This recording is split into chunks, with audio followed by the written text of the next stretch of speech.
This is Judith Lay welcoming you to Manx Radio and to the podcast of this week's edition of At Your Service. Manx Radio. When I say, I'll pray for you, it's not because I want to force my religion on you. It's because I believe in God and I believe in the power of prayer and because I care. Richard Gamble's belief in the power of prayer has led him to the creation of something which is unique, amazing, and many people would consider impossible to do. And he's coming along to tell us more about it right after our opening hymn, the St Thomas More Singers and O God, You Search Me and You Know Me.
O God, You Search Me and You Know Me, from the St Thomas More Singers.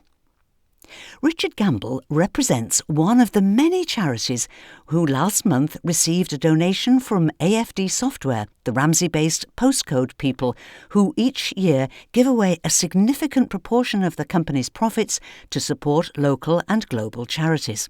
And it was while Richard Gamble was briefly on the island for the AFD Software charity presentation night that I got the chance to have a chat with him about his unique creation. It's the Eternal Wall of Answered Prayer, a stunning piece of architectural art designed to provoke a conversation about prayer. It's a never-ending wall of 1 million bricks, each one digitally linked to a story revealing how God has answered a specific prayer for an ordinary person, just like you and me.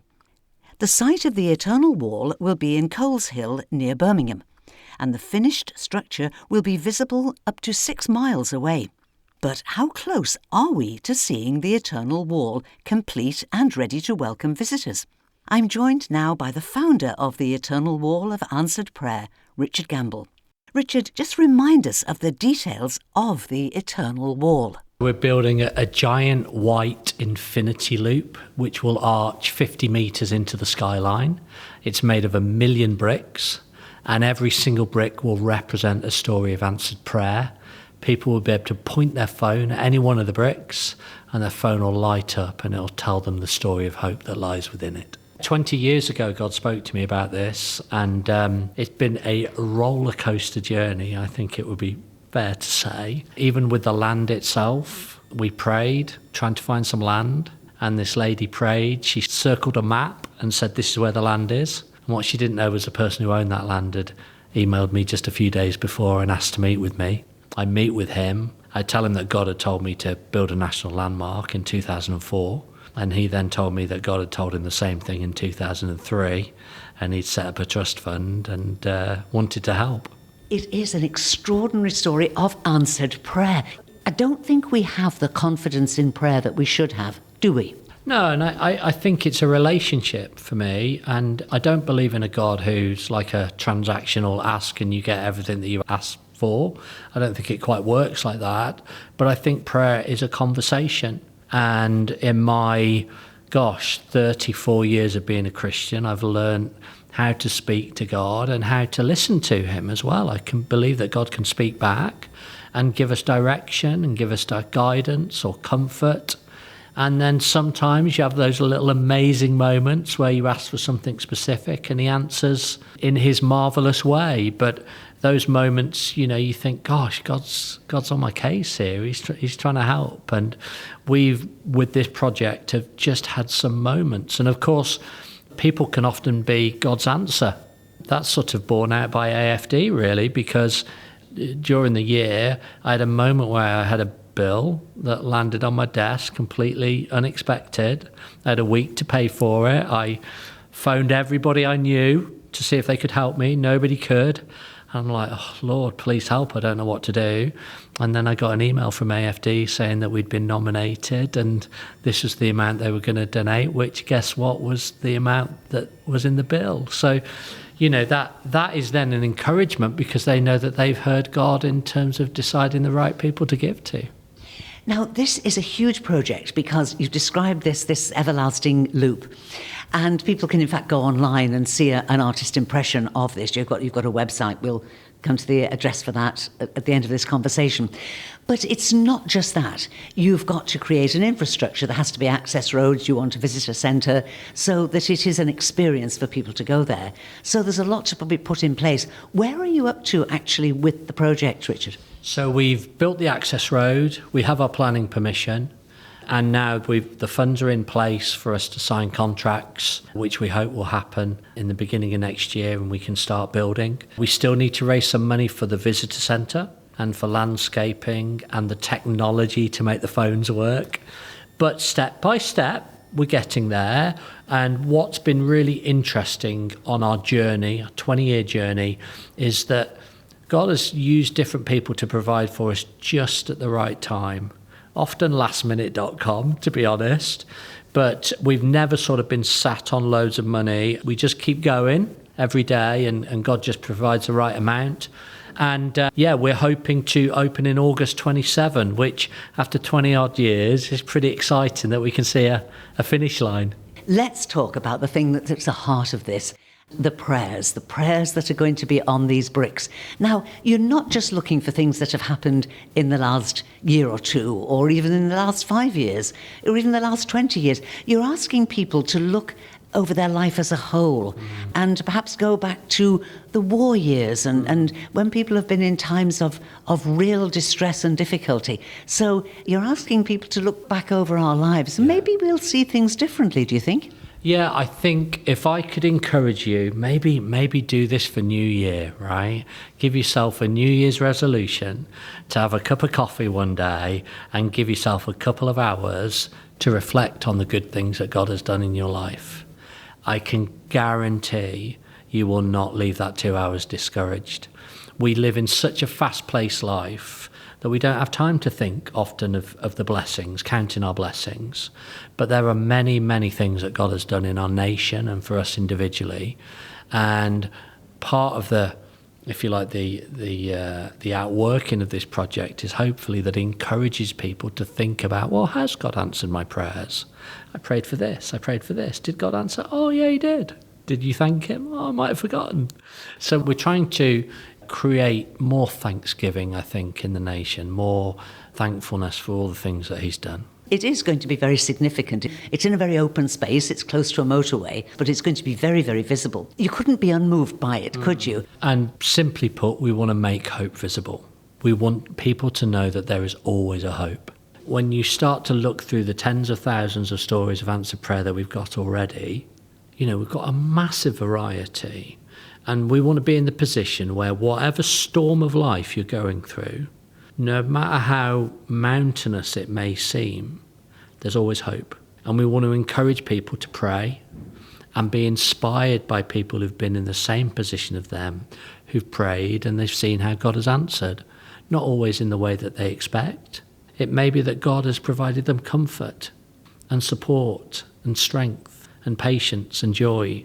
It may be that God's provided material things to help them, but they'll be able to read through a whole range of stories of people just like them who've been in the same position, but they've discovered the God who answers. And I would guess that in this everlasting loop, there will always be space to add new answered prayers. Yeah, absolutely. We're never going to stop collecting them. And once we get 1 million, then we'll put 2 stories on a brick and then 3 stories on a brick. And it will be an infinite amount of stories coming in.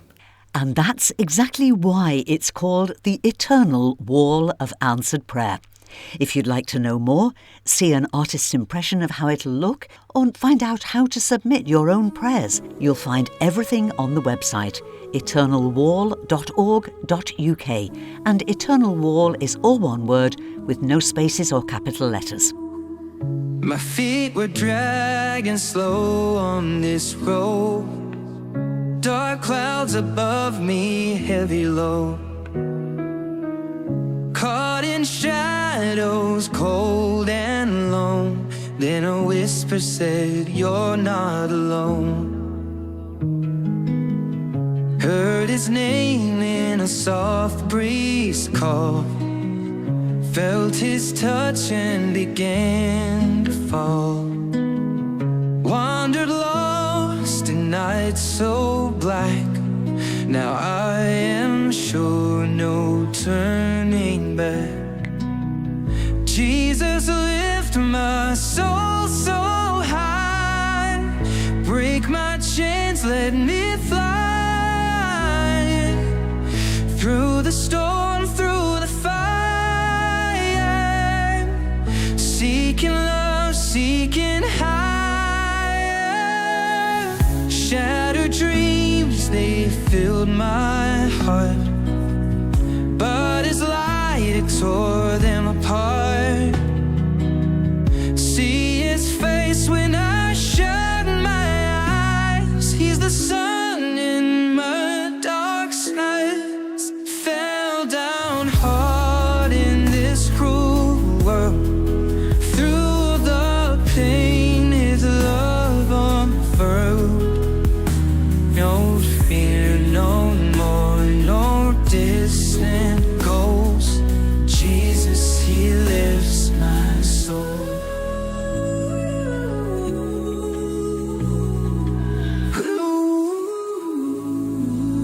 Jesus, lift my soul so high. Break my chains, let me fly. Through the storm, through the fire. Seeking love, seeking higher.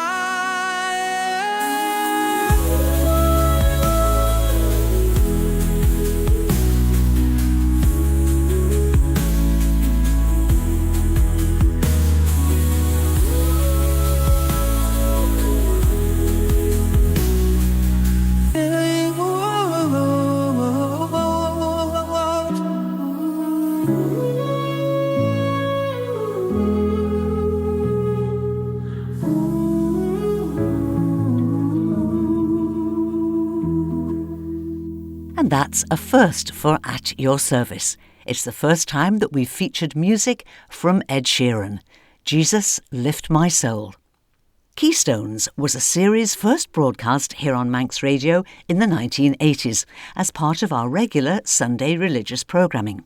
The presenter was the Rev'd David Bush, a former Vicar of Marown, who travelled around the island's churches discovering all he could about their history and their place in the community. I was having a look in the archives and found the edition of Keystones that's all about the parish church in Bride, which is dedicated to St Brigid. So let's join Reverend David Bush as he talks with the rector of the parish at the time, Canon John Sheen, and a parishioner, Mrs Mary Weller. Here in Bride today, we've got the rector, Reverend John Sheen, and also one of the congregation, Mrs. Mary Weller.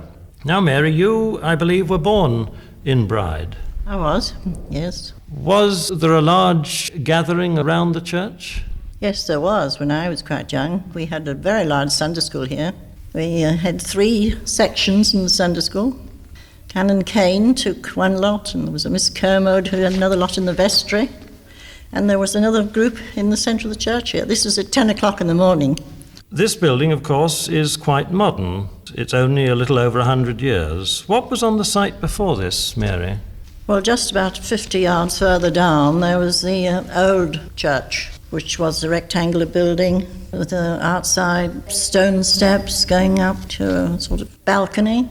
And we still have the stoop, sandstone stoop, which was outside the door of the church. And we also have the sandstone font, which was inside on the north wall. There's quite a lot of sandstone at that time because the parish cross was sandstone. Because when they started boring for coal at the Point of Ayre some years ago, they brought up shafts of this sandstone. We used to play with them as children. The village centre itself actually contained a green, I believe. Yes, there was the village green just outside, triangular in shape. And we have opposite here the smithy, where we used to spend so many happy hours with the old bellows. And the boys of the village at that time used to collect the used horseshoes and bring them onto the green in the evening to play a sort of game of quoits. And you've got one of the few remaining village crosses still in existence on the island. Yes, the village cross is here. Part of it anyway, the shaft is still here. And that was situated opposite the old church. The wall opposite the churchyard gate, I suppose, going into the old church. There's another stone in the back of the church here, a little sandstone one, about 12 or 15 inch square, which is one of the 6, I'm told, similar carvings of Adam and Eve on either side of the tree of knowledge. This, together with the ancient crosses, which are now sheltered in the back of the church. John, you can tell us something about these crosses, I believe. Yes, of course, they're very interesting because they have this mixture of pagan mythology with the cross overall. They appear to have come from different corners of the parish. One was raised up by Druin in memory of his wife, and the other one, Thor Cross, hasn't any particular name attached to it, but it's particularly interesting because it has on both faces of it many details from the legends of the ancient Viking god Thor, and portrays his slaying of the sea serpent and various other scenes from Norse legend. I gather he had an altercation once with the giant Rungnir when they both wanted to go fishing, or Thor wanted to go fishing and the giant didn't and wouldn't produce the bait. Yes, I believe then Thor had to take off an ox's head and use that as bait instead. And the actual picture of that on the cross, that is rather difficult to swallow. Equally difficult to understand is the portrayal of Thor's 3-day-old son running to rescue his father, who has fallen underneath the weight of the dead giant. Well, let's come up to more modern history. When the old church was found to be in very bad condition and the church council or the rector of the time decided that it was time they built a new church. The present church that we're in here today, of course, was designed by the Manx architect Ewan Christian. Can you tell us something about him, John? He obviously was of Manx origin. The interesting thing is that the church is in the Lombardic style and has a rounded apse and is therefore not at all Gothic or anything like that. And the character of it, with its thick walls and small windows, somehow fits very well into our Manx landscape. And the tower, with its very distinctive cap on top, is visible, of course, from the sea. And the lighthouse men regard this as a kind of mark. If they can't see it because of mist, then they know that visibility has closed in and that they must start working the foghorn. So they go by Bride Church Tower as their mark for this. Going on from there, Wesby Kissack, who was captain, I think, of one of the Isle of Man steam packet boats, used to say that the tower of Bride Church was his landmark, and leaving Ireland and coming straight along here, you could see it all the way till he went round Mackle Head. The stone that is used for building the church must have been brought from very far afield, because the geology around here is basically of sand. There are some large stones of granite, and it's believed that these came here to this area in the Ice Age by glaciers from Scotland.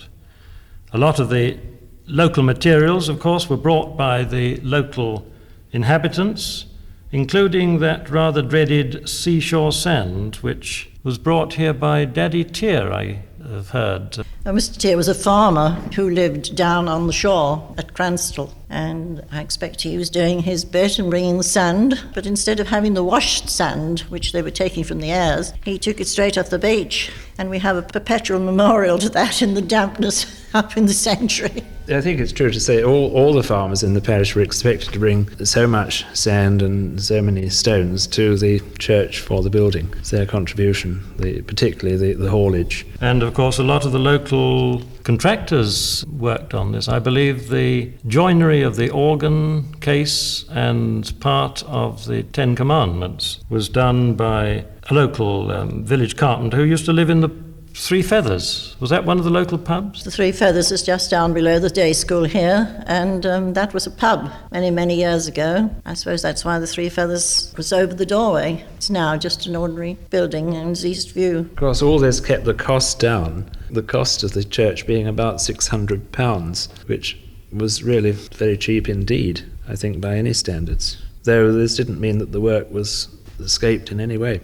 As well as the crosses here, the church contains many interesting features of furnishings and items used for liturgy or other parts of the church's life. Here at the back of the church there is the old wand which the parish clerk used to use. Now, Mary, what was the parish clerk and what did he have a wand for? Well, the parish clerk was, his name was Sale when I knew him, and he had this wand. He preceded funerals and with it, and he sat up in the corner of the choir, but his great thing was Amen. It's a wonderful wand. It's a black stave, a big pointed top. One of the other uses that I've been told that it was put to was to wake up any congregation who were sleeping during the rector's sermon. The church, of course, is dedicated to St Brigid. And I'm going to ask John now what we know about St Brigid. Well, St Brigid, of course, was born in Ireland about 450 AD. It is unlikely that she came to the island, but certainly she was a very popular lady in these parts, and the earliest keel built on this site was undoubtedly ascribed to her. We have a very fine window of her, a modern window, and it shows her with the cattle in the background because she is the patron saint of dairymaids, an oyster catcher at her feet because that is her bird. It's common hereabouts, of course, and as it flies you will see the black and white cross on its wings. And of course she's shown cradling a representation of Bride Church in her arms. She's a very fine patron saint to have, actually, St Brigid. preacher. From our archives, a visit to Bride Parish Church in the company of presenter and researcher Rev'd David Bush with Canon John Sheen, the Rector of Bride at the time that programme was made in the 1980s, and parishioner Mrs Mary Weller. And now some verses from a hymn to St Brigid. It's a live recording of the choir of Christ Church Cathedral in Dublin, conducted by the composer of the music, Jack Oades, who'll be remembered by many of us from his time as the organ scholar at the cathedral in Peel. Just a week ago, Jack took up a new appointment as Master of Music at St Giles Cathedral in Edinburgh, and we wish him many happy years of music making there.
A hymn to St Brigid, words by Mother Cecilia and music by Jack Oades. And now it's time to take a look at our notice board. This evening, the Mariners Choir will be in Colby Methodist Church for a service starting at 6:30, which will be led by Reverend Chris Belfield and will be followed by supper and community hymn singing. And now an invitation to St George's and All Saints Community Lunch. It's tomorrow, Monday the 20th, and it's a Burns Night themed lunch, being served in All Saints Hall on Alexander Drive here in Douglas between noon and 1:30. The menu is venison sausages, neeps and carrots, potato mash and gravy, but vegetarian options are available. And this will be followed by cranachan, the traditional Scottish dessert, or you could just have vanilla ice cream and raspberries. And there'll be mince pies and tea or coffee to finish. Amazingly, there is no charge for this lunch, but if you'd like to make a little donation, that would be most welcome. Come along and enjoy good food and great company in a warm space. On now to next weekend, and Selby Methodist Church, which is currently closed for renovations, is nevertheless hosting a coffee morning on Saturday the 25th in the Town Hall in Ramsey, open from 10 a.m. until noon. Admission is just £1, including tea or coffee, and there'll also be a raffle, homemade cakes and other stalls to browse. And finally, also next Sunday, the Isle of Man National Holocaust Memorial Day will be observed. That's next Sunday the 26th at 3 o'clock in the Cathedral Church of St Mary of the Isle on Hill Street here in Douglas. And that's all that we've time for now, but I'll be back tonight at 9 waiting to open the door to our virtual lounge to welcome you in for a mix of relaxing music and your requests and dedications. And I'd love you to join me if you can. And so, until whenever we meet again, this is Judith saying thank you for listening, and I wish you and those you love a safe, happy and peaceful week and a very good morning.